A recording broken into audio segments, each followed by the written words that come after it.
فقد قال الله تعالى في كلامه المجيد وفرقانه الحميد. أعوذ بالله من الشيطان الرجيم. بسم الله الرحمن الرحيم. إن الله وملائكته يصلون على النبي يا أيها الذين آمنوا صلوا عليه وسلموا تسليما. اللهم صل على محمد وعلى آل محمد كما صليت على إبراهيم وعلى آل إبراهيم إنك حميد مجيد. اللهم بارك على محمد وعلى آل محمد كما باركت على إبراهيم وعلى آل إبراهيم إنك حميد مجيد. সম্মানিত মুসল্লিগণ, সেই প্রভুর দরবারে লাখো কোটি শুকর আদায় করছি যে আল্লাহ রাব্বুল আলামিন হজের মাস জিলকদের দ্বিতীয় জুমার নামাজ আদায়ের লক্ষ্যে মসজিদে আসার তৌফিক দান করেছেন। জবান খুলে খুলে আলহামদুলিল্লাহ, রব্বানা লাকাল হামদ হামদান কাসীরা তয়্যিবান মুবারাকান ফি। শত কোটি দুরূদ ও সালাম সে নবী পাকের উপর যার সুন্নাহ বা তরিকার মধ্যে রয়েছে দুনিয়ার শান্তি, আখিরাতের কল্যাণ। নবীর উপর মোহাব্বত নিয়ে জবান খুলে সকলেই পড়ি সাল্লাল্লাহু আলাইহি ওয়াসাল্লাম। সম্মানিত মুসল্লিগণ, আমাদের আলোচনা চলছে, আলোচ্য বিষয় হচ্ছে ঈমানদারের উপর পরীক্ষা। সূরা আনকাবুতের শুরু থেকে আহাসিবান নাসু আন ইউতরাকু আন ইয়াকুলু আমান্না ওয়া হুম লা ইফতানুন, এটাকে আয়াতকে সামনে রেখে আমাদের আলোচনা। আজকে একটি হাদিসকে কেন্দ্র করে আলোচনা চলবে। আমা তৌফিক ইল্লা বিল্লাহ। আন সাঈদ ইবনে আবি ওয়াক্কাস রাদিয়াল্লাহু তাআলা আনহু قال قلت يا رسول الله أي الناس أشد بلاء قال الأنبياء ثم الصالحون ثم الأمثال فالأمثال فيبتلى الرجل على حسب دينه فإن كان في دينه صلبا اشتد بلاء وإن كان في دينه رقة ابتلى على حسب دينه فما يبرح البلاء بالعبد حتى يتركه يمشي على الأرض ما عليه خطيئة। রাহু তিরমিজি হাজার হাদিস সহিহ قال الألباني রহমতুল্লাহ আলাইহি। তিরমিজি শরীফের হাদিস, আলবানী রহমতুল্লাহ আলাইহি তিনি হাদিসকে সহিহ বলেছেন। সাঈদ ইবনে আবি ওয়াক্কাস রাদিয়াল্লাহু তাআলা আনহু থেকে হাদিস বর্ণিত। তিনি বলেন যে আমি আল্লাহ রাসূলকে জিজ্ঞাসা করলাম, রাসূলকে আরজ করলাম, ইয়া রাসূলাল্লাহ আইয়ুন নাসি আসাদ্দুল বালা, মানুষের মধ্যে কোন ব্যক্তির পরীক্ষা সবচেয়ে কঠিন হয়? মানুষের ভিতরে কোন ব্যক্তির ইমানি পরীক্ষা সবচেয়ে বেশি হয়? এখানে পরীক্ষা বলতে ইমানি পরীক্ষা। ক্বালা, রাসূল উত্তর দিলেন, আল আম্বিয়া, নবীগণের পরীক্ষা সবচেয়ে কঠিন। সুম্মা সালিহুন, এরপর সৎ লোক, সুম্মাল আমসাল, সতত তার একটু যদি কম হয়, কম পরীক্ষা, সুম্মাল আমসাল ফাল আমসাল। পর্যায়ক্রমে ইমান যত মজবুত পরীক্ষা তত কঠিন, ইমান যত দুর্বল পরীক্ষা তত কম। এর জন্য আকাম কুকাম করে বেড়ায়, এদের বালা মুসিবতও কম হয়, অসুখ বিসুখও কম হয়, কিন্তু যেদিন আল্লাহ ধরে ওই দিন আর উঠতে পারে না। আর যারা আল্লাহ বিল্লাহ বেশি করে দেখবেন তাদের রোগ শোক বালা মুসিবত বেশি হয়। কি বলেন? এটা হাদিসের কথা, আল্লাহ রাসূলের পাক জমানের কথা। ইমান যত মজবুত হবে, দেখেন রাসূল বলেছেন, ফা ইউবতালার রাজুলু আলা হাসবি দীনিহি, কোন ব্যক্তির ইমানি পরীক্ষা নেওয়া হয় তার দিন ধর্মীয় মজবুতির উপরে। খেয়াল করবেন, কোনো ব্যক্তির ইমানি পরীক্ষা নেওয়া হয় তার ধর্মীয় দিনের মজবুতির উপরে। ফাইন কানা ফি দীনিহি সুলবান, যদি সে ধর্মীয় ব্যাপারে খুব মজবুত হয়। সুবহানাল্লাহ। যে ব্যক্তি ধর্মীয় ব্যাপারে খুব মজবুত, মজবুত বলতে ধর্মীয় আচার অনুষ্ঠান ইসলামের রীতিনীতি কঠিনভাবে মানে, কাউকে পরোয়া করে না একমাত্র আল্লাহ ছাড়া।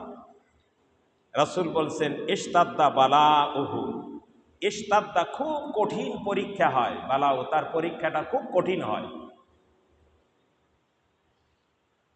ওয়াইন কানা ফি দীনিহি রক্কাতুন, কিন্তু দিনের ব্যাপারে ধর্মীয় ব্যাপারে যদি তার ঢিলা ঢালা হয়, নামাজ পড়ি না, ধর্মীয় অনুষ্ঠান মানি না, ইচ্ছা মতো, যেটা আমার পক্ষে মানি, যেটা বিপক্ষে এটা আমি মানি না। রাসূল বলেছেন, ইবতালা আলা হাসবি দীনিহি, তার পরীক্ষাটা হয় তার ধর্মীয় মজবুতির উপরে। ঢিলাঢালা ইমান হলে পরীক্ষাটাও ঢিলাঢালা, শক্ত ইমান হলে পরীক্ষাটাও কঠিন। বলেছেন কে? মুহাম্মদ রাসূলুল্লাহ সাল্লাল্লাহু আলাইহি ওয়াসাল্লাম। তাহলে এই হাদিসকে সামনে রেখেই আমরা আলোচনায় যাচ্ছি। যেহেতু হজের মাস সামনে আসছে, সামনের চাঁদে জিলহজ মাসে মুসলমানদের ধর্মীয় অনুষ্ঠান এক চাঁদে কয়েকটা। এক নম্বর হলো হজ, ফরজ ইবাদত না, হজ। আরেকটা হলো ঈদুল আজহার নামাজ, যেটা আমাদের হানাফি মাযহাবে ওয়াজিব। আরেকটা হলো কুরবানি, যেটা ওয়াজিব। বড় বড় তিনটা আমল আসছে। তাহলে হজে অলরেডি যাওয়া শুরু করছে, অনেকে চলে গেছেন। এনারা আগে মদিনায় যাবেন, জিয়ারত করে মদিনার কাজ সমাপ্ত করে আবার মক্কায় ফিরে এসে এরপরে হজ করবেন। আর যারা পরে যাবেন এরা হজটা শেষ করে তারপরে মদিনায় যাবেন, এটা নিয়ম অনুযায়ী। যা হোক, এই যে কুরবানি, এই কুরবানিটা হচ্ছে ইব্রাহিম আলাইহিস সালাম এবং ইসমাইল আলাইহিস সালামকে কেন্দ্র করে।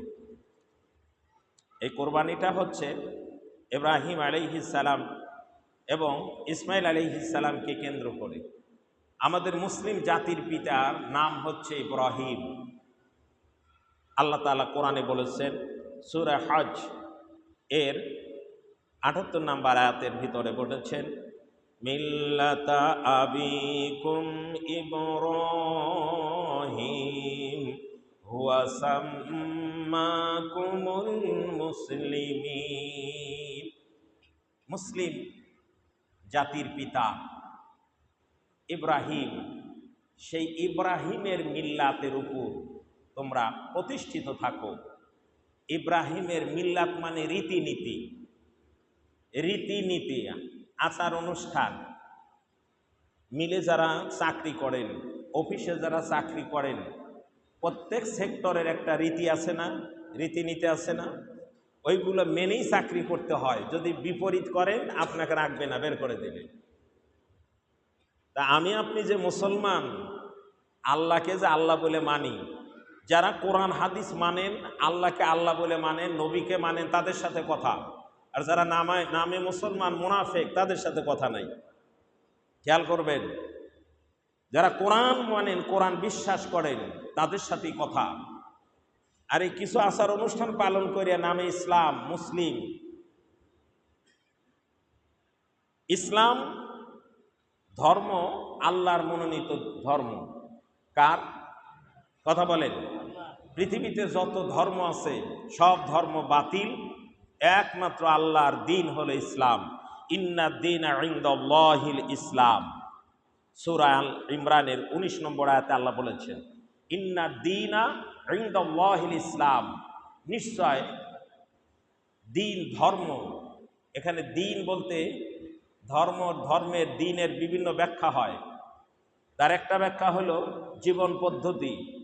জীবন পদ্ধতি, আপনি কিভাবে জীবন চালাবেন সেই বিধান দিয়েছেন একমাত্র ইসলাম। আর ইসলামই আল্লাহর মনোনীত দিন। এই ইসলাম ধর্মের অনুসারী যারা, তাদেরকে বলা হয় মুসলিম। ইসলাম ধর্মের অনুসারী যারা, তাদেরকে বলা হয় মুসলিম। মুসলিম শব্দের অর্থ হলো আত্মসমর্পণ করা। মুসলিম শব্দের অর্থ হলো আত্মসমর্পণ করা। সিলমুনের আর এক অর্থ হলো শান্তি। এক অর্থ আত্মসমর্পণ, আর একটা হলো শান্তি। আল মুসলিমু মান সালিম আল মুসলিমুনা মিন লিসানিহি ওয়া ইয়াদিহি। আল্লাহর নবী বলেছেন, প্রকৃত মুসলমান ওই ব্যক্তি যার হাত থেকে এবং মুখ থেকে অপর মুসলমানেরা নিরাপদে থাকে। ক্ষমতা পাওয়ার পরেই মানুষের উপর অত্যাচার, জুলুম, সে প্রকৃত মুসলমান নয়। গালিগালাজ পারে নাই, গালিগালাজ ভালো মানুষদেরকে চোর, ধর্ষক, খুনি, হাইজ্যাকার, বাড়িঘর লুট, আগুন দেওয়া বানাইছে। ভালো আলেম ওলামাকে কি বলেন দিয়ে ফাঁসিও দিছে। যার শয়তানও বিশ্বাস করে না। আল্লাহ কয়, দেখ তুই করে আর একজনের দোষ দিছিলি, এখন আমি আল্লাহ দেখ দিন পাল্টে দিয়ে এখন তোর গুমার তুই যে কি করেছিস তোরা, এটা আমি আল্লাহ জাতির সামনে প্রকাশ করে দিচ্ছি। কথাগণ, এখন জাতি বুঝে ফেলেছে, নিজে করে অপরের দোষ দাও, এটা হলো শয়তানের আখলাক। এটা হলো শয়তানের আখলাক, মুসলমানের আখলাক না। মুসলমান ওই ব্যক্তি যার হাত থেকে এবং জবান থেকে অপর মুসলমানেরা শান্তিতে থাকে। আল্লাহ রাসূল বলেছেন, যার অত্যাচার থেকে অপর পড়শিরা নিরাপদে থাকে না, পড়শি যার অত্যাচার থেকে নিরাপদ না, সে খাঁটি ইমানদার নয়। পড়শি সে মুসলমান হোক, হিন্দু হোক, খ্রিস্টান হোক, বৌদ্ধ হোক, আপনার পড়শি যে বসে আপনার সাথে, আল্লাহ রাসূল পড়শির সাথে ভালো ব্যবহার করেছেন। আল্লাহ রাসূল নিজে না খেয়ে বিজাতিদেরকে, ইহুদি খ্রিস্টানদের, তাদেরকে না খাওয়া, নিজে না খেয়ে তাদের খাওয়াইছেন। সুবহানাল্লাহ বলবেন না? নবী আদর্শ শিক্ষা দিয়েছেন। যা হোক, আর ইসলাম ছাড়া সব ধর্ম বাতিল। আল্লাহ বলেছেন সূরা আল ইমরানে 85 নম্বর আয়াতে, ওয়ামান ইয়াবতাগি গায়রাল ইসলামি দীনান ফালান ইউকবালা মিন ওয়া হুয়া ফিল আখিরাতি মিনাল খাসিরিন। যেই ব্যক্তি ইসলাম ছাড়া অন্য ধর্মকে দিন হিসাবে গ্রহণ করবে, ইসলামের রীতিনীতি মানবে না, ইসলামের জীবন বিধান মানবে না। আল্লাহ বলেছেন ফালাই উকবালা মিনহু, তার থেকে কোনো কিছু কবুল করা হবে না। ইসলাম ছাড়া অন্য রীতিনীতি মানলে ওই রীতিনীতি আল্লাহর কাছে গ্রহণযোগ্য নয়। বলেছেন কে? আলো জোরে বলুন। ওয়া হুয়া ফিল আখিরাতি মিনাল খাসিরিন। আল্লাহ বলেছেন তুমি ইসলামের রীতিনীতি মানলে না, নিজের স্বার্থ চরিতার্থ করার জন্য তুমি মানব রচিত মানুষের রীতিনীতি মানলে, ইসলামের বিরোধিতা করলে, আল্লাহ বলেছেন যে তোমার কোনো কিছুই কবুল করা হবে না। হজ, যাকাত, নামাজ, রোজা সব বরবাদ, সব বরবাদ। তুমি, আল্লাহ বলেছেন তারা হবে আখিরাতে সবচেয়ে ক্ষতিগ্রস্ত, হতভাগা, দুর্ভাগা, ওরা ক্ষতিগ্রস্ত হবে। কারণ ওদের কোনো আমল, দান, খয়রাত কিছুই কবুল করা হবে না। একমাত্র মানতে হবে ইসলামের রীতিনীতি। জোরে বলুন কার কথা? আরো জোরে বলুন। আফা তুমিনুনা বিবাদিল কিতাবি ওয়া তাকফুরুনা বিবাদ। কিতাবের কিছু মানবে আর কিছু মানবে না, তা হবে না। উদখুলু ফি সিলমি কাফা, ইসলামের পুরোপুরি আইন নির্দেশ তুমি মেনে চলো। তুমি পারিবারিক ব্যাপারে পরিবারের ভিতরে ইসলামের রীতিনীতি তোমাকে মানতে হবে, পরিবারকে মানতে বাধ্য করতে হবে। কি বলেন? তোমার সমাজের ভিতরে সামাজিক নেতা হয়েছ, তোমাকে ইসলামের রীতিনীতি অনুযায়ী সমাজ চালাতে হবে, তোমার জীবনও চালাতে হবে, সমাজকেও চালাতে হবে। কথাটা কার? আরো জোরে বলুন। এছাড়া তুমি ব্যবসা নীতি করো, ইসলামের রীতিনীতি মানতে হবে। তুমি চাকরি করো, ইসলামের রীতিনীতি তোমাকে সেখানে মানতে হবে। তুমি রাজনীতি করো, ইসলামের রীতিনীতি মানতে হবে, যদি তুমি মুসলমান হও। কি বলেন? তুমি নামে মুসলমান, ইসলামের রীতিনীতি মানবে না, একে মুসলিম বলা যায় না, একে বলা হয় মুনাফিক। যারা বলেন কি কথা বলেন না? যে নামে মুসলমান কিন্তু ইসলামের রীতিনীতি মানে না, তাকে কোরআন হাদিসের ভাষায় কি বলা হয়? আরো জোরে বলুন। এদেরকে বলা হয় মুনাফিক। সুতরাং প্রত্যেকটি ক্ষেত্রে ওয়ামাইয়াবতাগি গায়রাল ইসলামি দীনান ফালা ইউকবালা মিনহু ওয়া হুয়া ফিল আখিরাতি মিনাল খাসিরিন। সূরা আল ইমরান 85 নম্বর আয়াত। তাফসীর খুলে পড়ে দেখবেন, সে আখিরাতে সবচেয়ে ক্ষতিগ্রস্ত হবে। আমার ভাইজান, আব্বা জানেরা, কথাগুলো নিজের পক্ষে গেলে ভালো লাগে, আর বিপক্ষে গেলেই হুজুরকে গালিগালাজ শুরু হয়ে যায়। হুজুর এসব কথা কব, নামাজ, রোজা, হজ, যাকাত এইগুলো বলবে, এ কথা বলবে খা। আল্লাহ বলছে তোর নামাজ, রোজা, হজ, যাকাত কিছুই কবুল হবে না যদি ইসলামের বিধান না মানিস। কথা কার? আরো জোরে বলুন। তাই বলে কি বাদ দিবে? না, তাও বাদ দেওয়া যাবে না। আল্লাহ রব্বুল আলামিন বলেছেন ওয়ামান আসদাকু মিনাল্লাহি হাদিসা। পুরো আয়াতটা হলো আল্লাহু লা ইলাহা ইল্লাহু লা ইয়াজমা'আন্নাকুম ইলা ইয়াউমিল কিয়ামাতি লা রাইবা ফীহি ওয়ামান আসদাকু মিনাল্লাহি হাদিসা। আল্লাহ এমন সত্তা, যিনি ছাড়া কোনো ইলাহা নেই, যিনি ছাড়া উপাস্য নেই, যিনি ছাড়া হায়াত দাতা নেই, মউত দাতা নেই, রেজেক দাতা নেই, যিনি ছাড়া কোনো আইন দাতা নেই, একমাত্র ইনিল হুকমু ইল্লা লিল্লাহ। এই পৃথিবী আল্লাহর, এই জমিনে আইন চলবে কার? আরো জোরে বলুন। এই কথা কি নুরুল্লাহর বাবার ঘরের কথা না আল্লাহর কোরআনের কথা?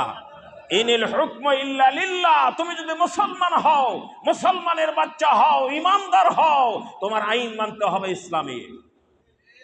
কথাটা কার? আল্লাহর বিধান মানতে হবে।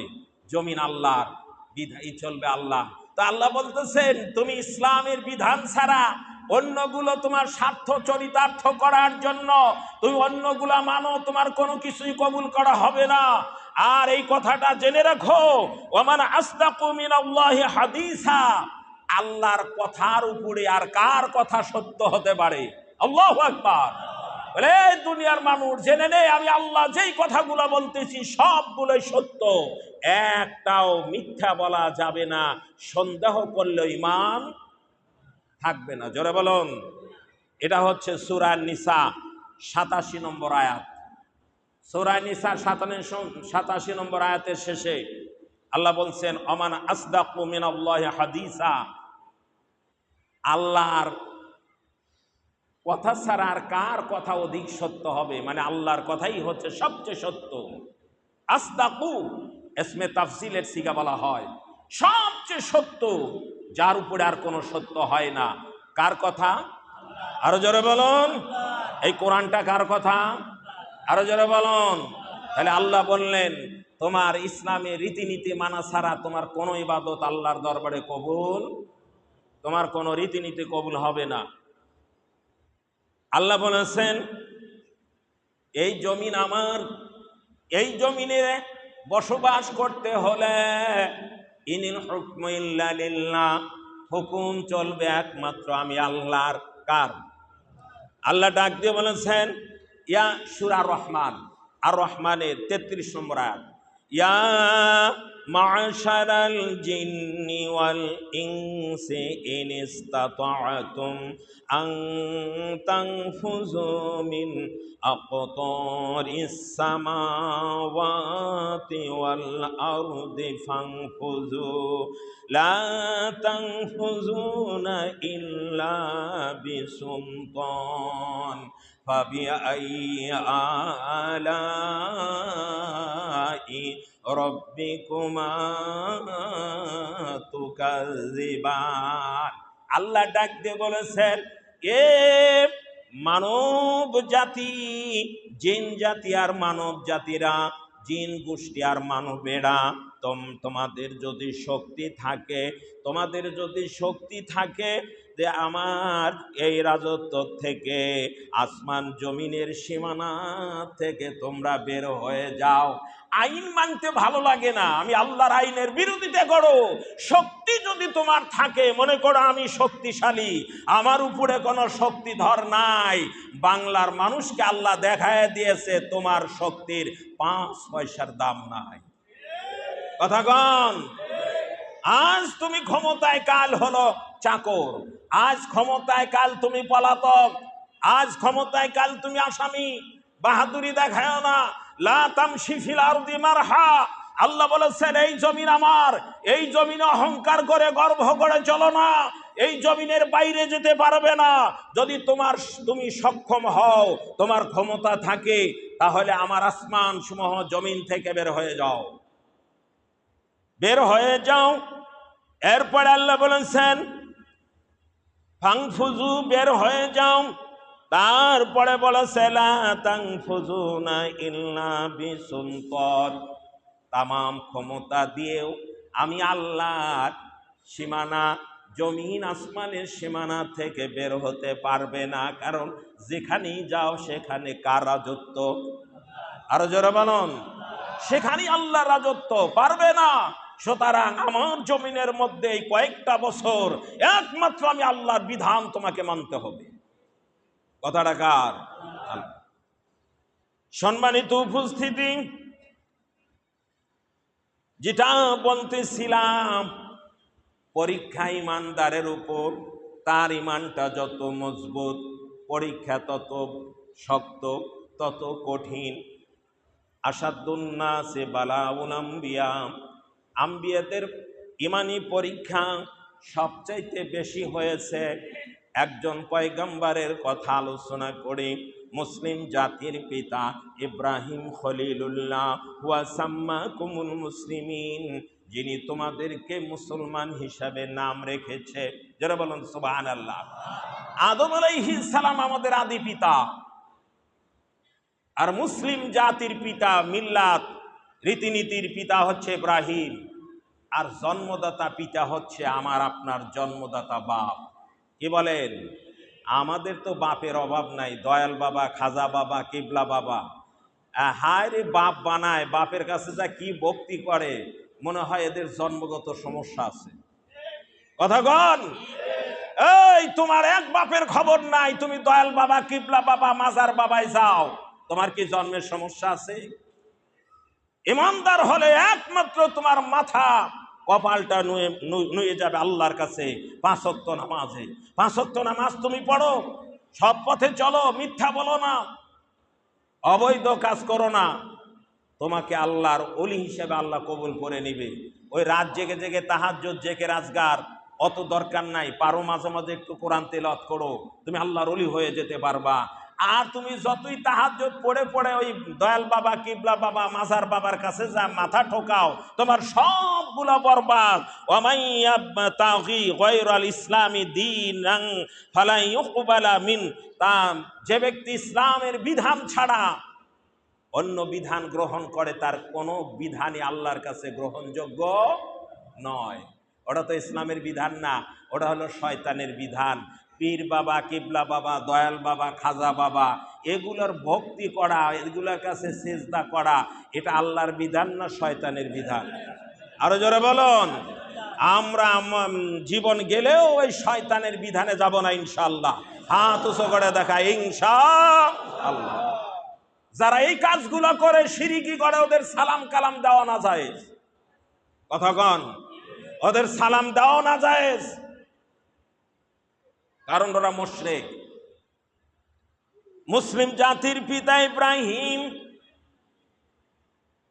আল্লাহ রাব্বুল আলামিন সূরা বাকারার 124 নম্বর আয়াতে বলেছেন, وَإِذِ ابْتَلَى إِبْرَاهِيمَ رَبُّهُ بِكَلِمَاتٍ فَأَتَمَّهُنَّ। আল্লাহ রাব্বুল আলামিন ইব্রাহিমকে পরীক্ষা করলেন। তাহলে আমাদের জাতির পিতা ইব্রাহিম, আমাদের আদি পিতা আদম, জন্মদাতা পিতা নিজের বাপ। দয়াল বাবা, খাজা বাবা, কিবলা বাবা কোনো পিতা বা বাপ হতে পারে না। যারা এরা বাপ ডাকে, এরা পাক্কা শয়তান। কথা কন। বাবাকে ডাকবেন, বাবার চেহারার দিকে তাকাবেন, মায়ের চেহারার দিকে তাকাবেন, যতবার তাকাবেন ততবার এক একটা নজরের বিনিময়, আল্লাহ রাসূল বলেছেন 6 হাদিস, এক একটা নফল কবুল হজের সওয়াব লেখা হয়ে যায়। আর দয়াল বাবা, কিবলা বাবা তাকাইলে ই সওয়াব তো দূরের কথা, আর উল্টাটা হয়। ইব্রাহিম আলাইহিস সালামকে পরীক্ষা করলেন বিকালিমাতিন, কিছু পরীক্ষার দ্বারা, সেটা ফাতাম্মাহুন্না। ইব্রাহিম আলাইহিস সালাম সেই পরীক্ষাগুলো পুরা করলেন, পাশ করে গেলেন। আল্লাহু আকবার। আল্লাহ নিজেই বলেছেন, আমি ইব্রাহিমকে অনেকগুলো বিষয়, কালিমাতুন বিষয় পরীক্ষা করেছি, ইব্রাহিম পাশ করেছে। ক্বালা ইন্নী জাইলুকা লিন্নাসি ইমামা। এই পরীক্ষার পর ইব্রাহিম যখন পরীক্ষায় পাশ করে যায়, আল্লাহ ইব্রাহিমকে ডাক দিয়ে বললেন, ইব্রাহিম, আমি তোমাকে ইমামা লিন্নাসি ইমামা, মানুষের জন্য তোমাকে ধর্ম ইমাম বানালাম। সুবহানাল্লাহ। ইব্রাহিম আলাইহিস সালাম খুশিতে জোশে, খালি নিজের কথাই না, মুসলিম জাতির পিতা। নেতা কাকে বলে? নেতা শুধু নিজের স্বার্থের জন্য না। আপনারা মাইন্ড করবেন না, যেহেতু আমি বাংলাদেশের একজন নাগরিক জন্মসূত্রে, কি বলেন, ভোটার আইডিও আছে, ন্যাশনাল আইডি আছে, আমি জন্মসূত্রে বাংলাদেশের নাগরিক, পূর্বপুরুষ থেকে আমার দেশীয় একটা দাবি আছে। যে কোনো নির্বাচনে নেতা লেখে জনগণের সেবা করার সুযোগ দিন। কথা কন।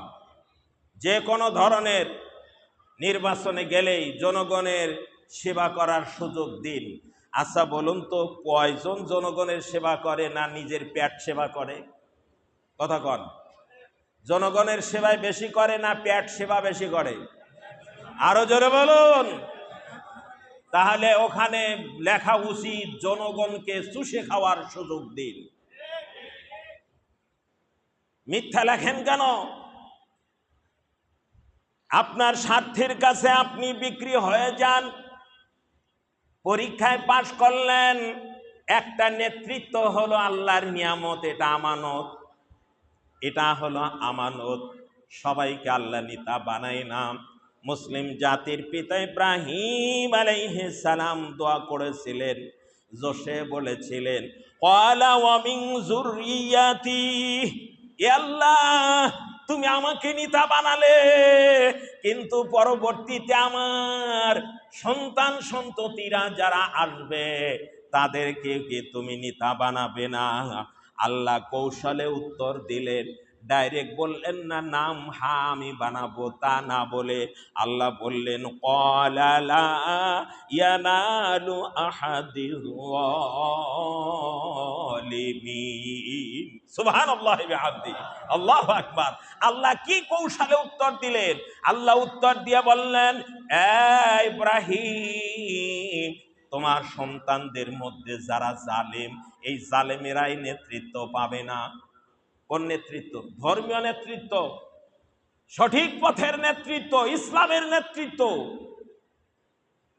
তোমার সন্তানদের মধ্যে যারা জালেম, দুষ্কর্মকারী, যারা নিজেদের স্বার্থের জন্য ব্যাকুল হয়ে যায়, এরা কোনোদিন সততার নেতৃত্ব পাবে না, ইসলামের নেতৃত্ব পাবে না, ধর্মীয় নেতৃত্ব পাবে না। একমাত্র ধর্মীয় নেতৃত্ব পাবে সৎ লোকেরা। কথা কন, আরো জোরে বলুন। এই কথাটা কি নুরুল্লাহ না কালামুল্লাহ? জোরে বলুন কার? আল্লাহ। তাফসির খুলে দেখেন, এরা হচ্ছে আপনার সূরা আল বাকারা 124 নম্বর আয়াত। বাংলা তাফসির আছে অনেক, পড়ে দেখবেন।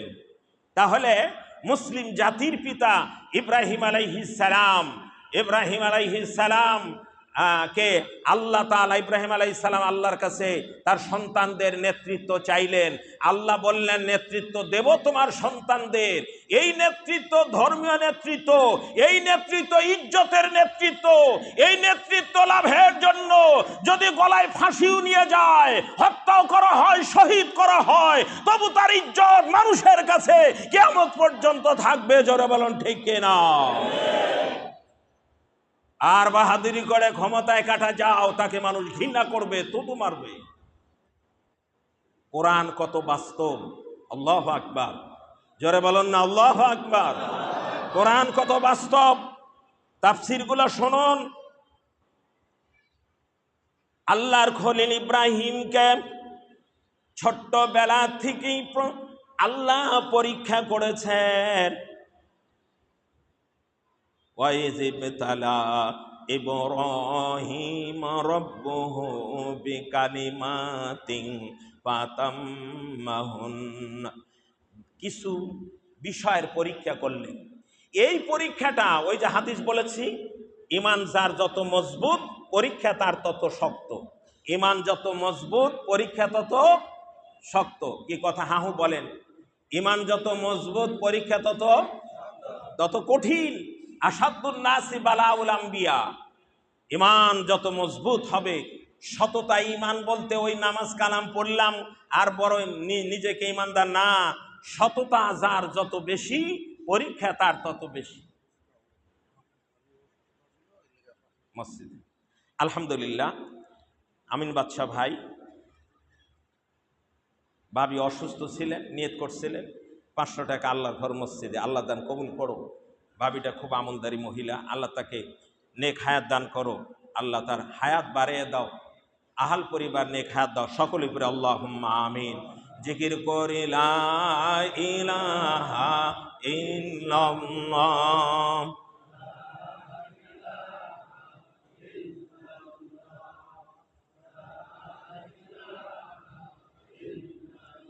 লা ইলাহা ইল্লাল্লাহ মুহাম্মাদুর রাসূলুল্লাহ। ইব্রাহিম আলাইহিস সালাম বিকালিমাতিন, যত বিষয় পরীক্ষা করা হয়েছে সবগুলো বিষয়ে আল্লাহ রহমতে উত্তীর্ণ হয়েছে সফলতার সাথে। আল্লাহু আকবার।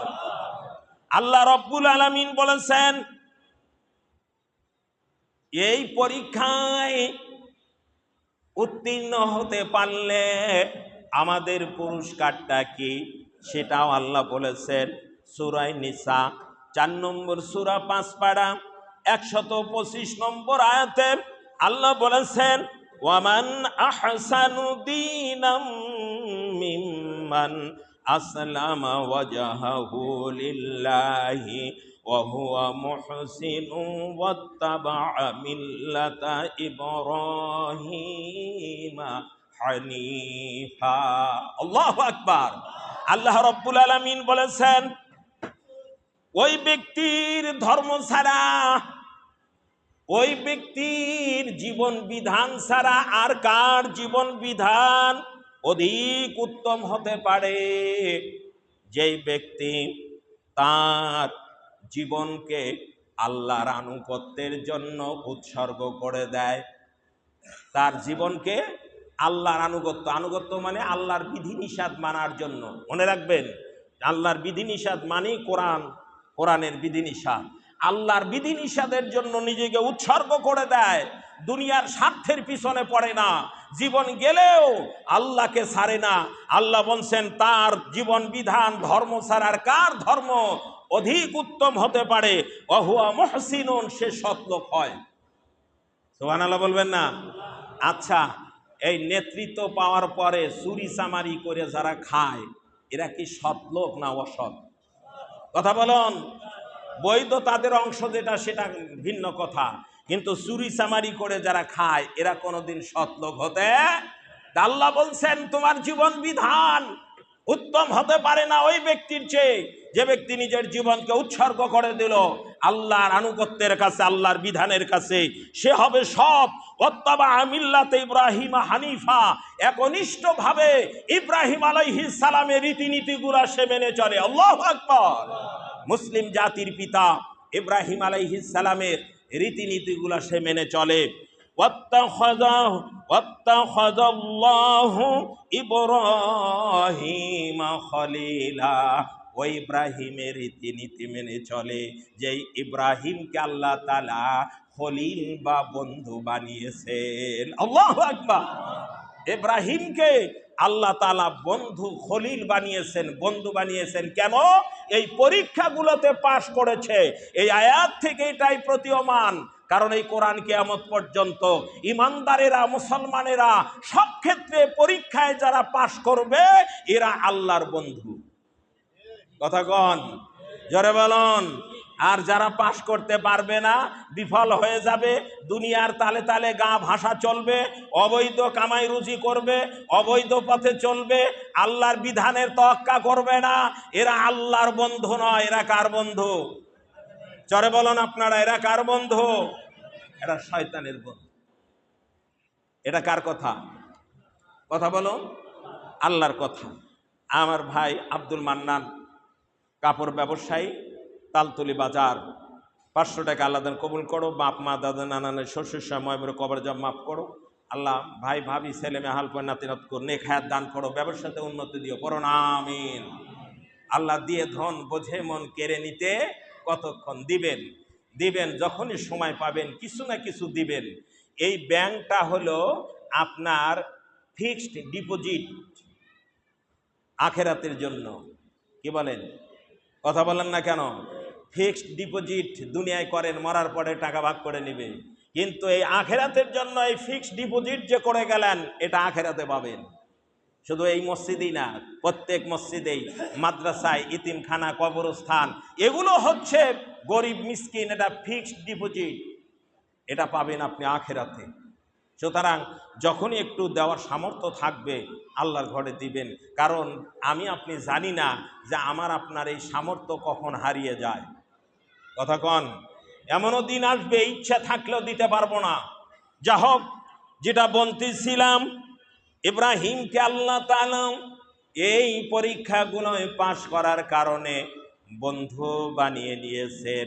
আমরা কি আল্লাহর বন্ধু হতে চাই না শয়তানের বন্ধু?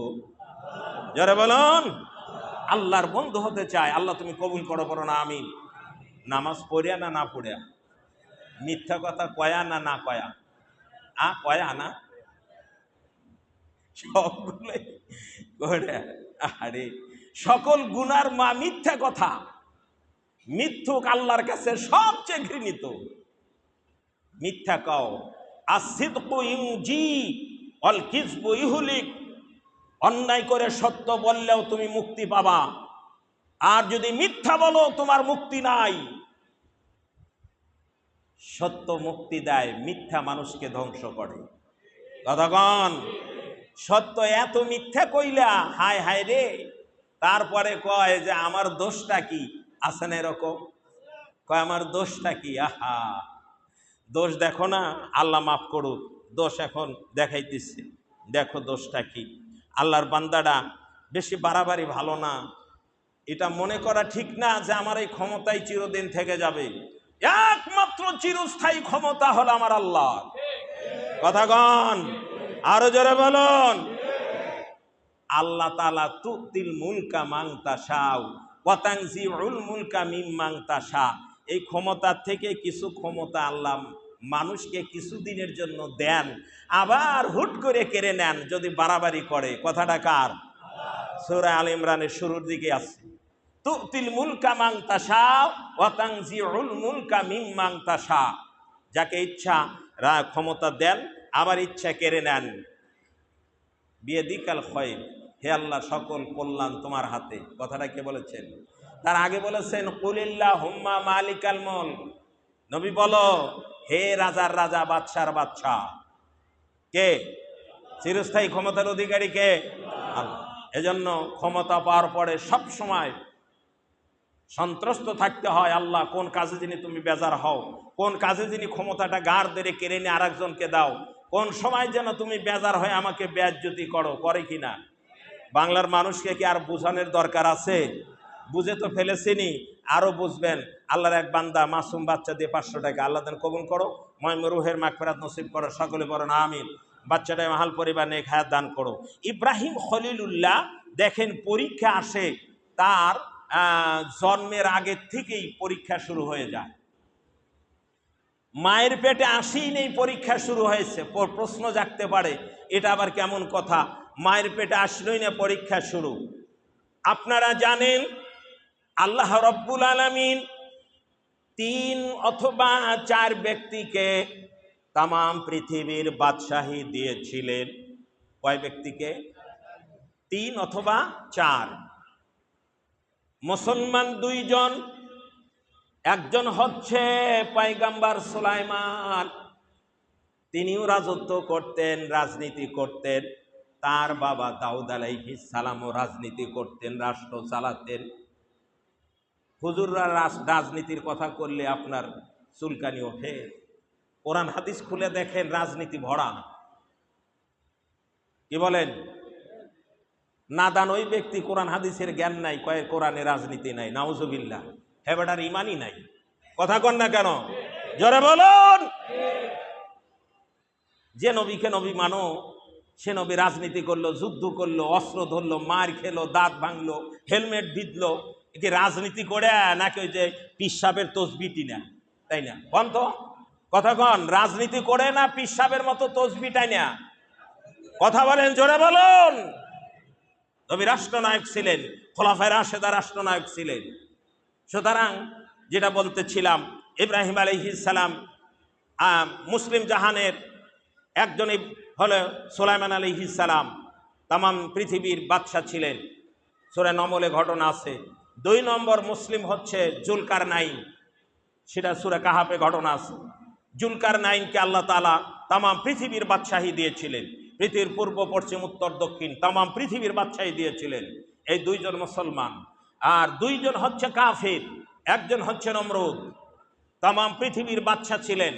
আর একজন হচ্ছে বখতে নসর, হতভাগা, অনেক ইমানদারদের মানুষদেরকে হত্যা করেছিল এই শয়তান। নমরুদ অনেককে হত্যা করেছিল, দাবি করেছিল আনা রব্বুকুমুল আলা, আমি তোমাদের একচ্ছত্র রব, প্রতিপালক, আমি সর্বময় ক্ষমতার অধিকারী। মানুষদেরকে মানতে বাধ্য করেছিল। মানুষদের আমি যা বলবো তাই, আমি যা বলবো তাই, আমার কথাই আইন। আল্লাহ কয় তোর কথায় আইন না, আমি আল্লাহর কথাই। যারা বলুন, এরপরে আল্লাহ তাআলা ইব্রাহিম আলাইহিস সালামকে পাঠাবেন। তার দরবারে জ্যোতিষী থাকতো, গণক থাকতো।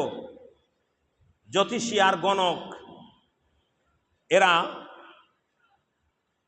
নমরুদের দরবারে থাকতো, কারণ ওরা জ্যোতিষী চর্চা, গণনা চর্চাটা বেশি করত। এই যে আমাদের দেশে অনেক আছে মহিলারা বেশি যায়, যে হাত দেখায়, গণনা করে, দেখায় না, মাঝে মাঝে আসে। আর ওই বেটা হাত দেখে কয়েকটা টাকা নেয়। ও যদি আমার আপনার ভাগ্যই গণনা করতে পারতো, তো ওই বেটা তো নিজের ভাগ্য গণনা করে বড়লোক হয়ে যেত। আহাম্বক বলদেরা কি করে হাত দেখা টাকা দেয়? মহিলারা পর পুরুষের কাছে হাত বাড়ায় দেয়, হাতাহুতা দেখে। কথা বলেন, ওই মহিলারা ভালো না, ওরা খবিশ। যেই মহিলা পর পুরুষের হাত ধরে,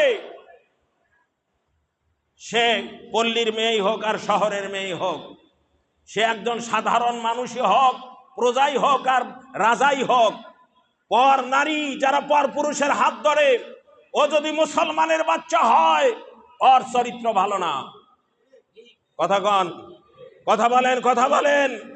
যাদের নজর দিয়ে দেখা আল্লাহ হারাম করেছেন, তুমি পর পুরুষের হাত কি করে ধরো, তোমার চরিত্র ভালো না। চিল্লা বলুন ঠিক কিনা? অসৎ লোকের রাজত্ব আর বড় লোকের বন্ধুত্ব স্থায়ী হয় না। অসৎ লোকের রাজত্ব আর বড় লোকের বন্ধুত্ব স্থায়ী হয় না। যারা বলুন ঠিক কিনা? বড় লোক আছে, বন্ধুত্ব বেশি করো না, এমনি ভাব রাখো, সালাম কালাম। বেশি বন্ধুত্ব করলে তোমার স্বার্থ যেদিন আছে এই কয়েকদিন, তারপরে লাথি মেরে তোমার দূরে সরায় দিবে। আর চরিত্রহীনের রাজত্ব কোনোদিন স্থায়ী হয় না, পতন একদিন আসবেই।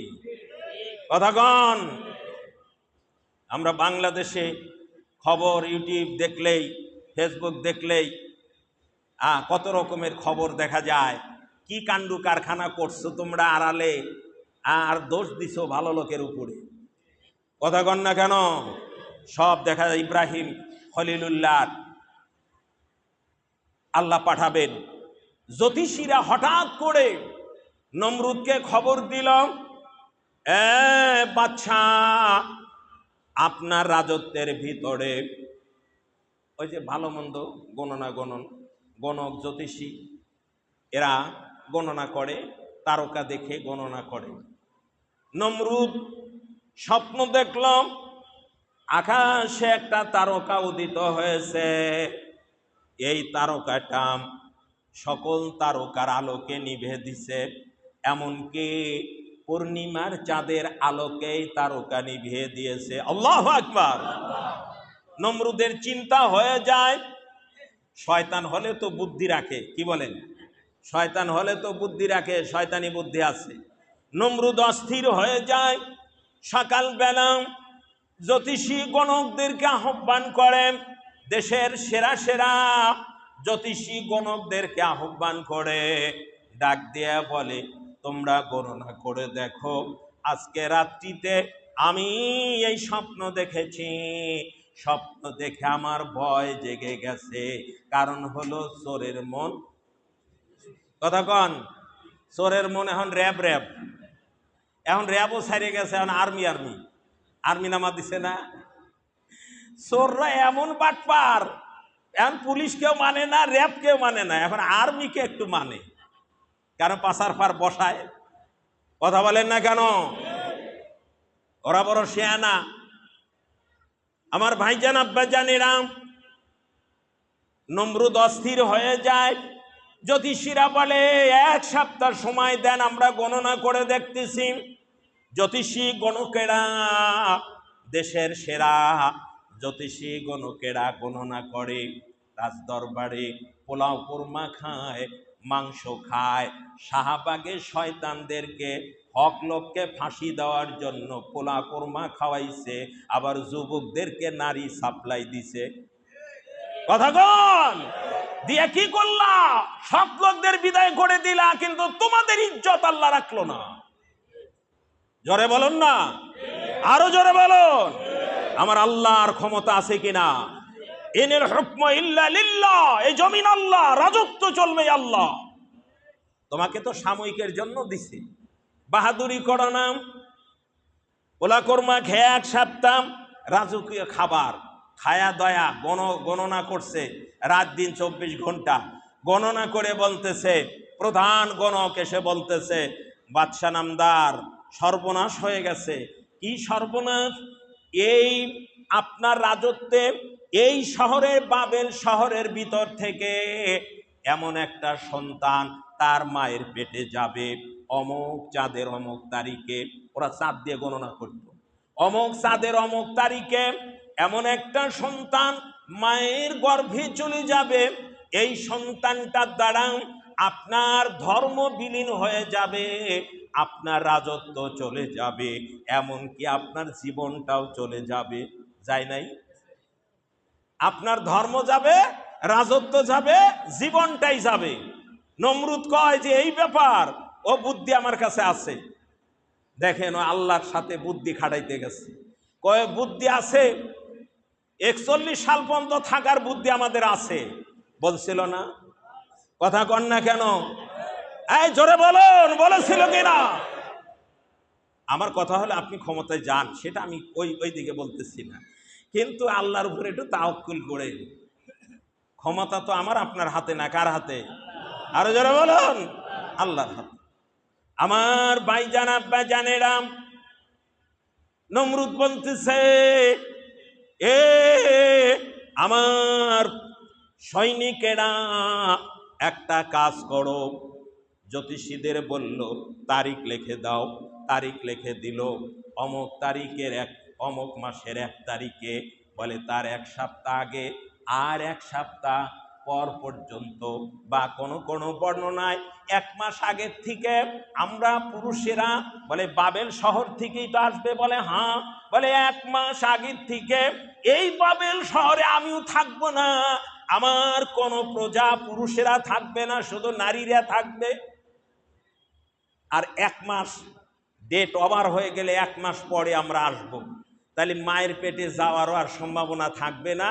বলে ওই তারিখের ভিতরেতে, বলে হ্যাঁ ওই শিশুটা ওই তারিখের মধ্যে আসবে। তাহলে নমরুদ ঠেকাইতে চাইলো, ওই সন্তানকে আসতে দিবে না, রাজত্ব যাবে না। সম্মানিত উপস্থিতি, হারাম পথে অবৈধ পথে ক্ষমতা দখল করে মানুষ হত্যা করে জুলুম অত্যাচার করে মনে করেছিলে এই ক্ষমতা ছাড়তে পারবে না, এই ক্ষমতার থেকে সরাতে পারবে না। আল্লাহ বলে আমি পাঠাবো এমন আবাবিল, তোর জাত গোষ্ঠী ধরে পালাতে বাধ্য হবে। জোরে বলুন। সুতরাং এর থেকে শিক্ষা নিতে হবে। বাড়াবাড়ি ভালো না। রাজনীতি আপনারা করেন, আমরা ধর্মীয় নেতা, আমরা রাজনীতি নেতৃত্ব নিতে চাই না, তবে ধর্মীয় নেতা হিসাবে কোরআনের কথা বলা দরকার, তাই বলতেছি। আপনি রাজনীতি করবেন মুহসিনুন, সৎ হিসাবে। আপনি সৎ হিসাবে যদি রাজনীতি করেন, যেই দলই করেন, আপনি সততার সাথে করলে আপনি আল্লাহর বন্ধু। আর যদি অসৎ পথে চলেন, আপনি শয়তানের বন্ধু, পদস্খলন আসবেই। সুতরাং আসুন আমরা সৎ লোকের সাথী হব। ওয়াকুনু মা'আস সাদিকিন, ইয়া আইয়ুহাল্লাযিনা আমানুত্তাকুল্লাহা ওয়াকুনু মা'আস সাদিকিন। আল্লাহ বলেছেন, হে ঈমানদারেরা, আল্লাহকে ভয় করো আর সৎ লোকের সাথী হও। রাজনীতি দল বন্ধুত্ব করো সৎ লোকের সাথে, অসৎ লোকের সাথে যেও না, কারণ ওদের কোনো কিছুই আল্লাহ কবুল করে না। কথাটা কার? তো নামাজে যারা আসে এরা আল্লাহর মেহমান, এরা সৎ হয় না অসৎ হয়? কথা বলুন। তাহলে আমাদের এই নামাজে আসার দরকার আছে কিনা? আযান পড়ার পরে কাজ কাম ফেলে দিয়ে 5 ওয়াক্ত নামাজ পড়লে আসবো, না পারলে যেখানে পারবো ওখানেই পড়বো। রাজি আছে তো ইনশাআল্লাহ? হাত উঁচু করে দেখা ইনশাআল্লাহ। আমাদের কবুল করো। ধারাবাহিকভাবে আলোচনা চলবে, যেহেতু হজের মাস সামনে, কুরবানি আসতেছে। কুরবানির পশু যারা কেনেন নাই, আগের থেকে কিনতে পারে। বেশি বেশি করে একটু পাললে মায়া লাগবে, তারপরে মায়া লাগলে ওটা কুরবানি করলে সব বেশি পাওয়া যাবে। উপস্থিত কিনতে পারে।